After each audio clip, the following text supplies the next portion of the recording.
Bonjour chers camarades boursicotteurs, j'espère que vous allez bien. Je suis content que vous soyez avec moi aujourd'hui parce qu'enfin le gouverneur de la Banque du Canada, Tiff Maclean, a avoué ce que tout le monde se doutait bien depuis presque 2 ans maintenant. Espérons que son courage saura inspirer ses collègues internationaux comme Christine Lagarde à la BCE ou Jérôme Powell à la Fed afin qu'eux aussi nous avouent ce qui est une évidence. J'arrête de vous faire languir et je vous fais jouer un extrait de la conférence de presse de ce matin où Tiff nous a fait de grands aveux. Has the traditional link between commodity prices and the dollar broken down, and would a higher exchange rate be helpful at a time like this?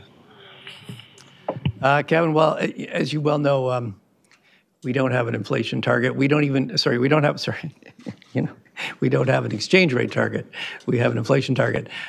We don't even have a forecast for the Canadian dollar. Pour ceux qui ne maîtrisent pas trop l'anglais, le gouverneur s'est fait poser une question sur le taux de change canadien par un journaliste et a affirmé dans sa réponse que la Banque du Canada n'a pas de cible d'inflation. Bien sûr, vous aurez compris qu'il s'agit d'un lapsus, mais ce trébuchement intellectuel est assez ironique, merci. On sent d'ailleurs le malaise du gouverneur après que la langue lui est fourchue. Non seulement le seul et unique mandat de la banque est sa cible d'inflation de 2%, mais elle est loin d'obtenir la note de passage à cet égard avec une inflation qui oscille autour de 6% au pays. Je trouvais rigolo de vous présenter ce faux pas du gouverneur, mais bon, ça arrive à tout le monde de dire tout haut ce qu'on pense tout bas. Non, plus sérieusement, la Banque du Canada a annoncé une hausse de son taux directeur de 50 points de base, ce qui l'amène à 1%. C'est une hausse assez agressive, une première de la sorte en 22 ans, mais qui était anticipée par les marchés et qui s'inscrit dans l'agressivité relative communiquée par la BOC, la Fed et d'autres banques centrales depuis déjà quelques mois. Le gouverneur a affirmé que l'économie canadienne est forte, que l'inflation risque de rester élevée plus longtemps qu'anticipé, on nous dit ça depuis plusieurs mois déjà, et que pour cette raison, les Canadiens doivent s'attendre à ce que d'autres hausses de taux soient décrétées lors des prochaines réunions de la Banque du Canada. L'objectif de la BOC, comme pour la Fed, est de maintenir les anticipations d'inflation ancrées à 2%, et c'est pourquoi des hausses de taux seront nécessaires dans le futur. La BOC pense pouvoir hausser son taux directeur à un niveau neutre qu'elle situe entre 2 et 3%, et peut-être même le dépasser si elle le juge nécessaire. Elle prévoit un retour à sa cible de 2% d'inflation en 2024. Autre élément important, la BOC passe de la phase de réinvestissement de son bilan financier à la phase de resserrement monétaire ou de quantitative tightening. Autrement dit, elle cesse de remplacer les obligations de son bilan arrivant à maturité et elle les laissera dorénavant expirer. La BOC vient donc réduire la masse monétaire en diminuant son bilan financier. Ça aura aussi pour conséquence de faire une pression à la hausse sur les taux d'intérêt des obligations canadiennes compte tenu du retrait de la BOC du marché. Elle affirme que 40% des obligations sur son bilan arriveront à maturité d'ici 2 ans. Pour ceux qui se demandent ce que tout ça veut dire pour leur portefeuille, le coût de l'argent devient plus élevé, l'emprunt est plus dispendieux, ce qui a un impact sur la valeur des actifs. Au Canada, la première victime des hausses de taux, ce sera l'immobilier. Les prix vont probablement chuter quelque peu là où ils ont connu les plus fortes hausses. La demande va se calmer du fait que la capacité d'emprunt des gens sera réduite. Les intérêts à payer sur les emprunts seront plus élevés. Grosso modo, la Banque du Canada est en avance sur la Fed dans son resserrement monétaire, mais fait essentiellement ce que la Fed a l'ambition de réaliser au cours des prochains mois. C'est en quelque sorte un preview de ce que Jérôme Powell s'apprête à faire. Avec les données de l'IPC aux États-Unis qui sont sorties cette semaine, Powell a du pain sur la planche lui aussi parce que, comme au Canada, on se dirait que sa banque centrale a oublié qu'elle a un mandat d'inflation. D'ailleurs, je vous fais écouter un autre extrait. Pourquoi on change réellement la règle afin de permettre la création d'inflation dans l'économie? La vraie raison, selon moi, c'est que la Fed sait qu'il y aura de l'inflation et qu'elle ne peut la combattre. Regardez la croissance de M2 aux États-Unis, soit la masse monétaire. Du 24 février 2020 au 17 août 2020, la masse monétaire a cru de 19,5%. Ensuite, regardons du côté du bilan de la Fed. Le bilan de la Banque centrale a augmenté de 68% du 26 février 2020 au 26 août 2020. Tôt ou tard, cette immense injection de monnaie dans l'économie se fera sentir.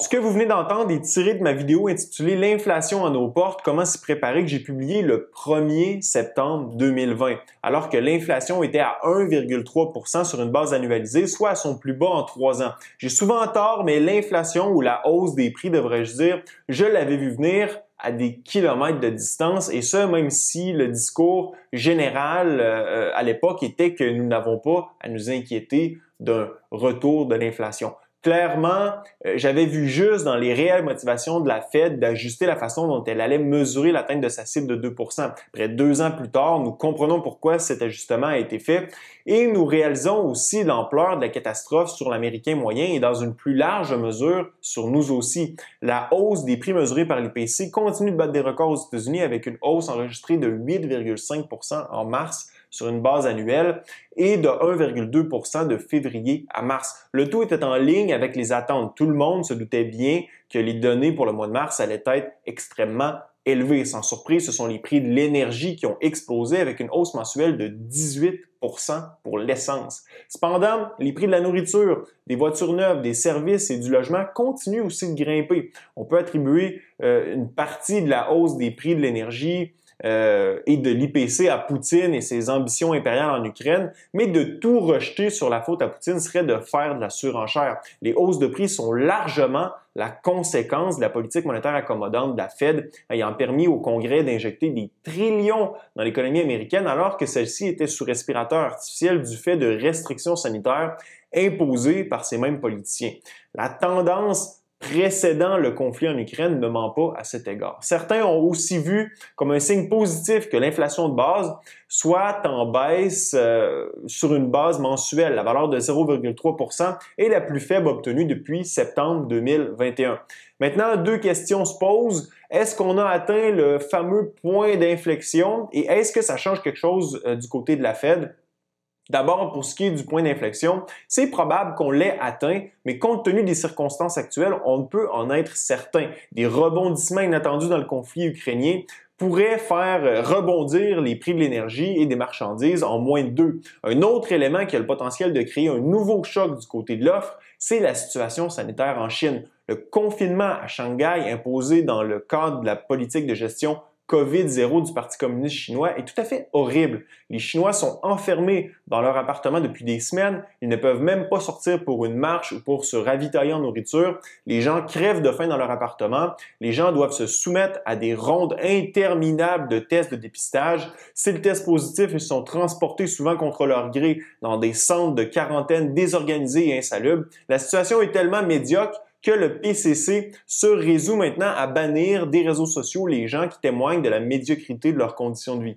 Évidemment que cette politique de gestion sanitaire a ralenti l'activité économique du plus gros port d'exportation de conteneurs au monde. Des entreprises comme Tesla ont vu leur usine fermer pour plusieurs jours, c'est encore fermé d'ailleurs, sans savoir à partir de quand ils pourront redémarrer la production. Ce n'est qu'un exemple parmi d'autres. Cette situation vient tout de même augmenter la pression sur le commerce mondial, sur les chaînes d'approvisionnement, les délais d'approvisionnement et éventuellement les prix à la consommation. Avec le conflit ukrainien, la dislocation des chaînes d'approvisionnement et la politique COVID-0 de la Chine, on assiste à un effritement de la mondialisation et du libre-échange. Les gouvernements se sont rendus compte de leur vulnérabilité quant à la dépendance qu'ils avaient à l'égard d'autres pays pour leur approvisionnement en produits de toutes sortes et veulent ramener la production à l'intérieur des frontières nationales. Les entreprises, quant à elles, ont compris que le risque politique d'exporter l'entièreté de leur production outre-mer est bien réel. Cette espèce de retour au protectionnisme de bloc ayant d'un côté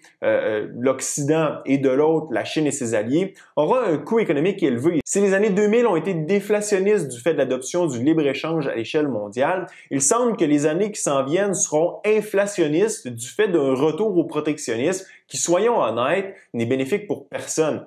Les sanctions internationales envers la Russie et les expropriations d'individus sans procès viennent aussi miner la confiance internationale envers ce système de soi-disant libre-échange et de commerce ouvert, ce qui risque de réduire les échanges internationaux, les investissements et de participer à augmenter les prix à la consommation, les prix à la production aussi. Rien ne dit non plus qu'après une baisse de l'inflation au cours des prochains mois, un nouveau pic émergera émergera de l'intervention gouvernementale voulant stimuler une économie qui est en train de ralentir. Ça s'est déjà vu dans les années 40 et 50. Bref, on est loin d'être sorti du bois avec l'inflation d'une part et le resserrement de la politique monétaire d'une autre. Pour la Fed, les données de cette semaine ne viennent que confirmer l'urgence, le rattrapage à faire du côté du resserrement de sa politique monétaire. La Fed et la BOC vont resserrer jusqu'à temps que quelque chose brise sur les marchés. En terminant, laissez-moi savoir ce que vous pensez du lapsus du gouverneur de la BOC dans la zone commentaire. Ce fut un plaisir d'être avec vous. À la prochaine.